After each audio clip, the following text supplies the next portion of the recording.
බය කියන දේ ඉවත් වෙමු. බය කියන්නේ පරාජිත හැඟීමක්. අද අපි ඒක ගැන කතා කරමු.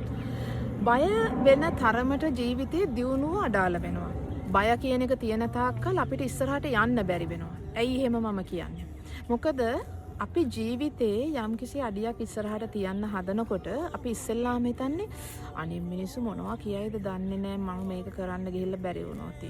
අරගොල්ලෝ මොනවා හිතයිද දන්නේ මම මේ කරන දේ ගැන. එතකොට නිකම්ම අපි බය වෙනවා ඒක කරන්න. ඔතනදී හිතුවොත් අනේ ඔය දකින්න කවුරු මොනවා හිතුවත් කමන්නේ මම මේක කරනවා. මොන වගේ දෙයක් ඔයාට වෙනසක් හිතෙයිද? පුදුම ශක්තියක් හිතට එනවනේ මේ වෙලාවට.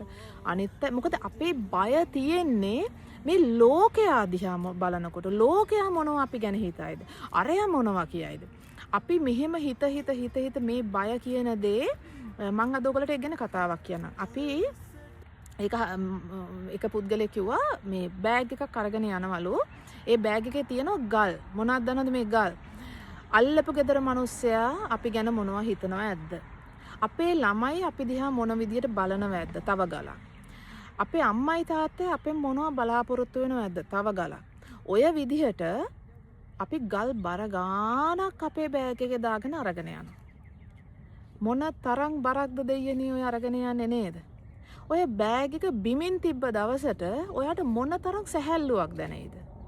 ඔයාගේ ගමන යන්න කොච්චර ලේසි වෙයිද? ඔය බෑග් එක බිමින් තියමු අපි. ඔය බෑග් එක බිමින් තිබ්බ දවසට ඔයාට අර බය කියන දේ නැත්තටම නැති වෙලා ඔයාගේ දියුණුව වෙනුවෙන් ඉස්සරහට අඩිය තියාගන්නවට පුළුවන් වෙනවා. අපේ මේ බය තියෙන්නේ ලෝකයා ගැන හිතන තාක්කල් විතරයි. අර මං කිව්ව ගල් ටික තියෙන තාක්කල් විතරයි. අල්ලපු ගෙදර මිනිස්සු මොනවා හිතයිද? තමන්ගේ දෙමව්පිය මොනවා හිතයිද? ප්ලේන් එකකුත් යනවා. ඒක සද්දෙත් අහගෙන අපි කතා කරමු. මේ මං හිතන්නේ ප්ලේන් එකට දැන් බය වෙලා ඉන්නද? ප්ලේන් එකව මම බය කරගන්නද නේද? ඉතින් ඒ වගේ දැන් දරුවෝ අපි ගැන හිතන විදිය, දෙමව්පියෝ අපි ගැන හිතන විදිය, අපේ යාළුවෝ අපි ගැන හිතන විදිය, අපේ පාර්ට්නර් අපි ගැන හිතන ඔය හැමදේම හිත අපිට කරන්න පුළුවන් දේවල් අපි නොකර ඉන්නවා. දැන් වේදිකාවකට ගිහිල්ලා මොන හරි නර්තනයක් හරි කරන්න හරි සින්දුවක් කියන්න හරි කිව්වොත් ඇයි යන්නේ නැත්තේ? අර බලාගෙන ඉන්න මිනිස්සු මොනවා හිතයිද? නැත්තම් ඔයා කවදාවත් හිතනවද මේ මගේ කරන නර්තනය හරි ගායනය හරි වරදී ඒවා මේවා හින්දා ඔයා බය නැහැ. වැරදුනොත් අනිත් මිනිස්සු මොනවා හිතයිද? ඔන්න ඔතන තමයි බය තියෙන්නේ. ඒකට තමයි අපි යන්න පැකිලෙන්නේ. අනිත් මිනිස්සු මොනවා හිතුවත් මොකද කියලා වැඩේ කරන්න හිතුවා නම් ඔයා කරන වැඩේ 100,000 ගුණයකින් හොඳින් කරනවට හැකියාව, ශක්තිය, ධෛර්යය ලැබෙනවා. ඒ අර බය කියන දේ සම්පූර්ණයෙන් නැති වෙනවා. ඒක නිසා අර ගල් දාගෙන යන බෑග් එක අයින් කරලා බිමින් තියන්න ඉගෙන ගමු අපි ඉස්සරහට. එහෙම කරනකොට අපිට පුළුවන් වෙනවා අපේ ජීවිතේ ඉස්සරහට යන එක තව පහසුවෙන් කරන්න, තව නිර්භයව කරන්න, තව කොන්ෆිඩන්ට්ලි කරන්න පුළුවන් වෙනවා. මොකද අනිත් අය හිතන දේ හිතන්න වෙන්නේ ඔයාගේ තියෙන ඒ අර කොන්ෆිඩන්ස් ලෙවල් එක බිඳුවටම බහිනවා.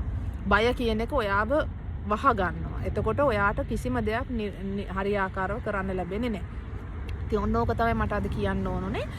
අපි ඕක ගැන තව දවසක කතා කරමු. වැඩි විස්තර මේවා ගැන දැනගන්න ඕගලට මාව පුද්ගලිකව මුණ ගැහිලා කෝච් කරගන්න ඕනේ නම් ජීවිතේ ඉදිරියට යන්න ඉලක්ක තියාගන්න දේවල් කතා කරන්න අවශ්‍ය නම් මට පුද්ගලිකව මෙසේජ් එකක් කමෙන්ට් එකක් දාන්න පුළුවන්. එහෙම වුණොත් අපිට ඉස්සරහට මේ ගැන කතා කරන්න පුළුවන්. මම කෝචින් කරනවා. ඒ වගේම ඉන්ඩිවිජුවලි මිනිසුන්ට තමන්ගේ ජීවිතේ පාර හදාගෙන ඉස්සරහට යන්නේ කොහොමද ස්ට්‍රක් කියලා හිතෙනවා නම් මට මේ වෙලාවේ මොන තීරණය ගන්නද කියලා හිතාගන්න බෑ කියලා හිතනවා නම් ඒකට උදව් කරන්න අවශ්‍ය නම් මගේ උදව් ඕන වෙලාවක කමෙන්ට් කරන්න, මෙසේජ් කරන්න, අපි කතා කරමු. එහෙනම් අදට ගිහින් එන්න.